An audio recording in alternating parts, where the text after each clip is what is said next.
हाय दोस्त, मैं शिव शंकर कुमार। मैं अपने इस यूट्यूब चैनल जीएस विद तूफान सर पर आपका हार्दिक अभिनंदन है फ्रेंड्स। ठीक है, मैं पिछले वीडियो में आप लोगों को एस वेब, एल वेब और पी तरंगों के बारे में अध्ययन करा चुका था।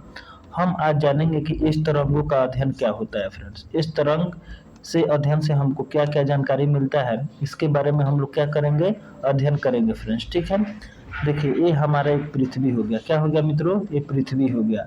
और यहाँ पे देखिए ये जो हमारा है, यहाँ पे एक मैं और एक डाल दिए, पृथ्वी के अंदर कोई गोला है। ठीक है, और इसके अंदर लिक्विड भरा हुआ है। क्या है? एक क्षेत्र है जहाँ पे लिक्विड भरा हुआ है। अब मान के चलिए यहाँ पे क्या हो रहा है, भूकंप उत्पन्न हो रहा है। क्या उत्पन्न हो रहा है? भूकंप उत्पन्न हो रहा है। इसे हम लोग क्या कहते हैं? फोकस कहते हैं। और जो सबसे नजदीक क्षेत्र मिल रहा है, इसे हम लोग इससे डिनोट करते हैं। ये तो आपको पता है, पीछे वाला वीडियो में आपको सब बता चुके थे हम। तो जो यहाँ से जो तरंगे निकल रही है, जब तरंग निकलेगी तो चारों तरफ फैलेगी फैलेगी फैलेगी। ठीक है फ्रेंड्स, इतना तो बात आपको पता है। लेकिन इस तरंगे यहाँ से मुड़कर ऐसे चली जा रही है, यह इसके अंदर प्रवेश नहीं कर रही है।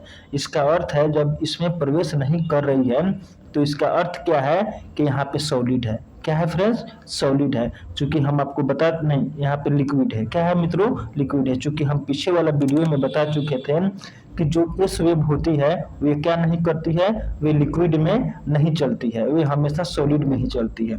तो जब यहाँ से यह मूव कर रही है मित्रों, जब यहाँ से मूव हो रही है, तो इसका अर्थ है कि यहाँ पर क्या है मित्रों, यहाँ पर केवल सॉलिड है। और इसके अंदर आने पर हमको क्या मिलेगा? लिक्विड मिलेगा। क्या मिलेगा? लिक्विड मिलेगा। तो कहने का अर्थ है मित्रों, जब एस वेव चलती है तो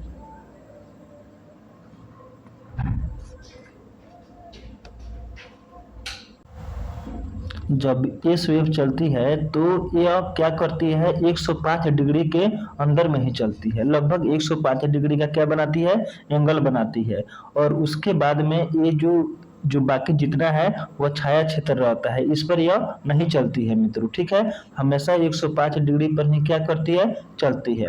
अर्थात कहने का अर्थ है कि जो पृथ्वी का भूप्रपट्टी है, और भूप्रपट्टी से इस क्षेत्र तक, मेंटिल तक मात्र 2900 किलोमीटर जो क्षेत्र है, वहीं तक क्या बनाती है अपना, क्या बनाती है, या इसका जो गतिमान क्षेत्र होता है, इसका क्षेत्र यही होता है फ्रेंड्स। ठीक है, इतना बात आपको क्या रखना है, याद रखना है मित्रों। अब देखिए, अब हम आपको यहाँ पे समझा रहे हैं मित्रों कि देखिए यहाँ पे जो सबसे मेन टॉपिक है, जो यहाँ पे जो इस तरंगे होती है वो तरल माध्यम से नहीं गुजरती है, वो हमेशा सॉलिड माध्यम से ही क्या होती है, एक गुजरती है मित्रों। इतना बात याद रखिएगा कि जो इस तरंगे होती है हमेशा सॉलिड माध्यम से ही जाती है, जहाँ इसको लिक्विड मिलेगा वो नहीं जाएगी। और पूरे पृथ्वी के मात्र 105 डिग्री के क्षेत्र में ही क्या करती है, यह गतिमान रहती है, ये मोशन करती है मित्रों। ठीक है, इतना बात आपको क्या करना है, मेंटेन करना है मित्रों। ठीक है, अब उसके बाद हम आगे चल रहे हैं मित्रों। अब हम लोग स्टडी करेंगे पी तरंगों का स्टडी। क्या करेंगे मित्रों? पी तरंगों का क्या करेंगे? स्टडी करेंगे। क्यों जरूरी है इसका स्टडी करना? कि तरल क्षेत्र की गहराई ज्ञात करने के लिए पी तरंगे का अध्ययन करना इसलिए जरूरी होता है, ताकि हम लोग तरल क्षेत्र का क्या कर सकेंगे, अध्ययन कर सकेंगे, इसका घनत्व अध्ययन कर सकेंगे। ठीक है फ्रेंड्स, इतना बात आपको क्या रखना है, याद रखना है मित्रों। देखिए, उसके बाद में मान के चलिए कोई यहाँ से सिस्टम गुजरा। ठीक है, यहाँ भूकंप आया। क्या आया? भूकंप आया।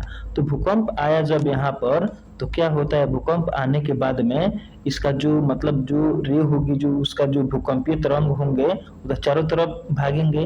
भागने के बाद में क्या होता है कि जो इस तरंगे है, ये क्या है मित्रों, इस तरंगे है। इस तरंगे हमेशा सॉलिड में ही गति करती है, मात्र 105 डिग्री तक। इतना बात याद रखना है। अब क्या होता है कि बीच वाला भाग में यहाँ से क्या होता है कि ये जो ठोस होता है, जब इसका माध्यम चेंज होगा, यहाँ से क्या चेंज होगा, माध्यम चेंज होगा। जब माध्यम चेंज होता है तो अभिलंब से दूर भागता है मित्रों। क्या भागता है? अभिलंब से दूर भागता है। तो मान के चलिए कि जब यहाँ पे सॉलिड है, जब ये लिक्विड में आएगा, कहाँ पे आएगा, लिक्विड में आएगा, तो लिक्विड में आने के बाद में ये क्या होता है, अभिलंब से क्या भागेगा, दूर भागता है मित्रों। ठीक है, और फिर क्या होता है, फिर इस एरिया पर, यहाँ पे यहाँ पर फिर इसका क्या होता है, माध्यम चेंज होता है। क्या होता है, माध्यम चेंज होता है, जो अभिलंब की ओर क्या हो जाता है, मुड़ जाता है। कहने का अर्थ होता है जब पृथ्वी के हम लोग अंदर जाते हैं तो अंदर जाने के बाद में जो ये भाग हमको मिलता है वो लिक्विड वाला मिलता है, और फिर पृथ्वी का जो सबसे आंतरिक भाग होता है वो सॉलिड वाला भाग होता है मित्रों। ठीक है, चूंकि आप जानते हैं पृथ्वी का ये वाला जो भाग है इसको हम लोग क्या कहते हैं, मेंटिल कहते हैं, इसको बाहरी करोड कहते हैं। तो याद रखिएगा पी तरंगों से ही हमको क्या पता चला है कि जो जो जो करोड का जो बाहरी भाग है वो क्या है, लिक्विड है। जो करोड का जो बाहरी भाग है वो क्या है, लिक्विड है। यहाँ तो सॉलिड है। ये जो एरिया आपको दिखाई दे रहा है इतना मोटा, ये छोटा पतला नहीं है, ये बहुत मोटा है, लेकिन इसमें फिगर में हम लोग छोटा दिखाते हैं। ठीक है, तो यहाँ से इसका क्या चेंज हो जा रहा है, ये सॉलिड है, यहाँ से इसका माध्यम चेंज हो जा रहा है। जब एक माध्यम से दूसरे माध्यम में जाती है तो अभिलंब से क्या भागती है, दूर भागती है। क्या भागती है मित्रों, दूर भागती है। जब यहाँ से दूर भागेगी तो फिर अब यहाँ पर आएगी, तो यहाँ पर आने के बाद में ये क्या है, ये लिक्विड है। क्या है, ये लिक्विड है। फिर अंदर की ओर आएगी तो सॉलिड है, और ये अभिलंब की ओर क्या हो जाएगी, मुड़ जाएगी, और ये बाहर निकल जाएगी। इतना बात आपको क्या रखना है, याद रखना है। तो जो एक चीज याद रखिएगा कि पृथ्वी का मुख्यतः 3 गो भाग होता है। एक तो भूपर्पटी हो गया, मेंटिल हो गया, या कोर हो गया। कोर का भी 2 गो भाग होता है, ये वाला है बाहरी कोर है, ये वाला आंतरिक कोर है। तो याद रखिएगा पी तरंगों से ही हमको, पी तरंगे से ही क्या पता चलता है, पी तरंगों से ही पता चलता है कि जो बाहरी कोर है वो किस प्रकृति का होता है, लिक्विड प्रकृति का होता है। जो बाहरी कोर है मित्रों, क्या है, जो बाहरी कोर है वो हमेशा किस प्रकृति का होता है, लिक्विड प्रकृति का होता है।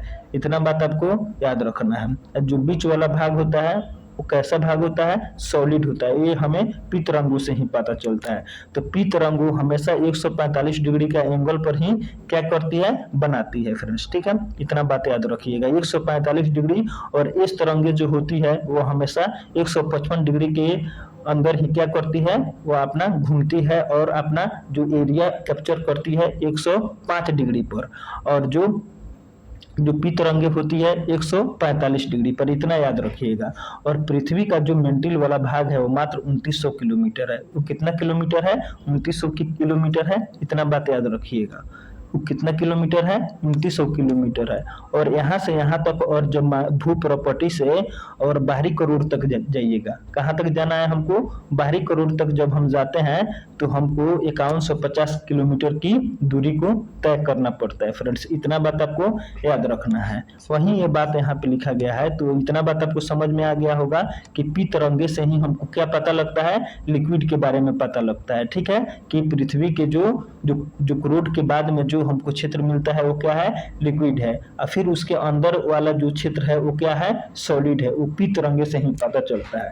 ठीक है फ्रेंड्स, क्योंकि ये बीच में सॉलिड आ जा रहा है, बीच में क्या आ जा रहा है, सॉलिड आ जा रहा है, लिक्विड आ जा रहा है। बीच में क्या आ जा रहा है, यहाँ पर लिक्विड वाला भाग आ जा रहा है।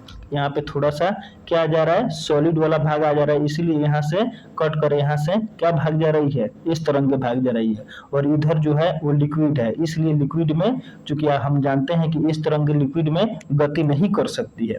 ठीक है, और यहाँ पे आइएगा तो ये भी लिक्विड वाला भाग है, ये सॉलिड वाला भाग है। इसलिए अभिलंब से क्या होती है, दूर भागती है। क्या भागती है, दूर भागती है। और फिर यहाँ से आकर यहाँ से ये सॉलिड भाग क्या हो जा रहा है, लिक्विड हो जा रहा है। और यहाँ से अभिलंब की तरफ क्या हो जा रही है, मुड़ जा रही है। इतना बात आपको क्या रखना है, याद रखना है फ्रेंड्स। ठीक है, इतना बात याद रखना है कि इस तरंगे और पी तरंगे से ही हमको पता लगता है कि पृथ्वी का जो भूपर्पटी वाला भाग, उसके बाद में मेंटिल वाला भाग, उसके बाद में बाहरी करोड़, आंतरिक करोड़ के बारे में हमको क्या लगता है, पता लगता है। इतना 2900 किलोमीटर की गहराई तरंगे अपवर्तन एवं 5150 किलोमीटर की गहराई पर क्या करते हैं, अपवर्तन करते हैं। ठीक है, 2900 किलोमीटर की गहराई एवं 5150 किलोमीटर की गहराई पर तरंगे क्या होती है, अपवर्तन करती है। इतना बात याद रखना है।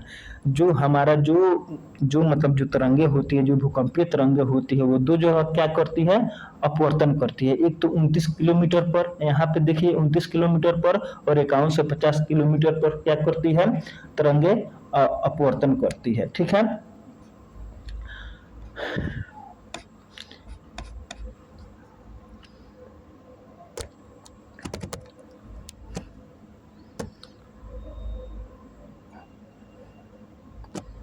इतना बात याद रखिएगा। चूंकि प्रकाश से जब जब हवा से जब वाटर में आते हैं हम लोग, तो क्या होता है, घनत्व इसका चेंज होता है। जब चेंज होता है तो इसका घनत्व बढ़ता है, जब बढ़ेगा तो इसका माध्यम चेंज होगा, तो अविलंब की तरफ क्या हो जाएगा, मुड़ जाएगा मित्रों। इतना तो बात आपको याद रखना है। हमको अंतिम में जो कंक्लूजन निकलता है इसके बारे में थोड़ा जान जाइए। ये कंक्लूजन इसलिए निकलता है कि मान के चलिए यहाँ पे भूकंप आया, भूकंप आएगा तो चारों तरफ फैलेगा, तो इस वाला भाग को हम लोग क्या कहते हैं, भूप्रपट्टी कहते हैं। क्या कहते हैं मित्रों, भूप्रपट्टी कहते हैं। बीच वाला भाग को मेंटिल कहते हैं, इस वाला भाग को हम आउटर कोर कहते हैं। क्या कहते हैं, चूंकि हम आपको बताए हैं यहाँ से लेकर यहाँ तक जो होती है इसकी 29 किलोमीटर होती है, 2900 किलोमीटर। अभी ना आपको पढ़ाए हैं, ये कितना होता है, 2900 किलोमीटर होता है, ठीक है। और जब यहाँ से यहाँ तक आइएगा तो 5150 किलोमीटर होता है, ठीक है मित्रों। और जो बीच वाला भाग होता है सॉलिड होता है। क्या होता है, सॉलिड होता है। इतना बात आपको क्या रखना है, इतना बात आपको मेंटेन करके रखना है मित्रों, ठीक है। चलिए अब आगे चलते हैं मित्रों। देखिए इतना बात आपको याद रखना है कि पृथ्वी का मुख्यतः कौ भाग होता है, 3 भाग होता है। इतना बात याद रखिएगा। ये हमारा भूप्रपट्टी हो गया, ये हमारा समुद्र हो गया, सब भूप्रपट्टी पर है।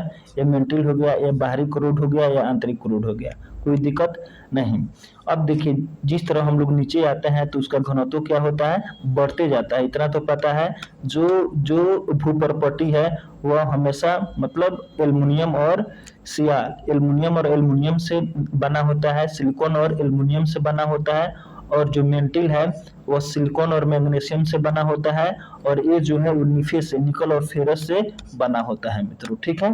इसमें कोई दिक्कत नहीं। अब आगे चलते हैं।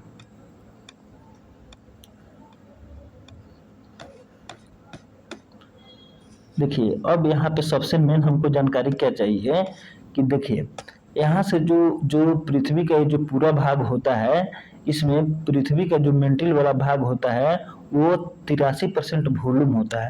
क्या होता है, 83% वॉल्यूम होता है और 67% मास होता है। क्या होता है, पूरे पृथ्वी का 67% क्या होता है, मास होता है मेंटिल में। याद रखिएगा, इतना बात आपको क्या रखना है, याद रखना है मित्रों, ठीक है। और जो पृथ्वी का जो भूप्रपट्टी वाला जो क्षेत्र होता है 1% वॉल्यूम होता है पूरे पृथ्वी का, और 1% मास होता है। क्या होता है, 1% मास होता है। इतना बात याद रखिएगा। जो पृथ्वी का त्रिज्या होती है वो 6371 होती है, 6371 किलोमीटर होती है पृथ्वी की त्रिज्या, याद रखिएगा। और जो हम लोग का बाहरी कोर होता है वो 5150 होता है, और मेंटिल तक होता है 2900 किलोमीटर। ये तो आपको पीछे हम पढ़ा चुके थे। जो पृथ्वी का निर्माण होता है वो मात्र जो पृथ्वी के अंदर जो भूप्रपट्टी वाला जो क्षेत्र होता है वह सिलिकॉन और एल्युमिनियम से बना होता है, और जो मेंटिल वाला भाग होता है वो सीमा से बना हुआ होता है, सिलिकॉन और मैग्नीशियम से बना होता है। और जो पृथ्वी का जो क्रूड वाला भाग होता है वो निफे से बना होता है, निकल और फेरस से। और जो इसका जो कोर वाला भाग होता है फ्रेंड्स, जो कोर वाला, इसमें 16 पूरे पृथ्वी का 16% वॉल्यूम और 32% मास स्थित रहता है मित्रों। इतना बात आपको क्या करना है, याद रखना है, ठीक है फ्रेंड। और जो देखिए याद रखिएगा, सबसे मेन चीज याद रखिएगा कि जो भूप्रपट्टी पर होता है पूरे पृथ्वी का 1% वॉल्यूम है और 1% क्या है, मास है। और जो मेंटिल में है 83% वॉल्यूम है और 67% क्या है, मास है। और याद रखिएगा जो कोर में है वो 16% वॉल्यूम है और 32% क्या है, मास है। इतना बात याद रखिएगा।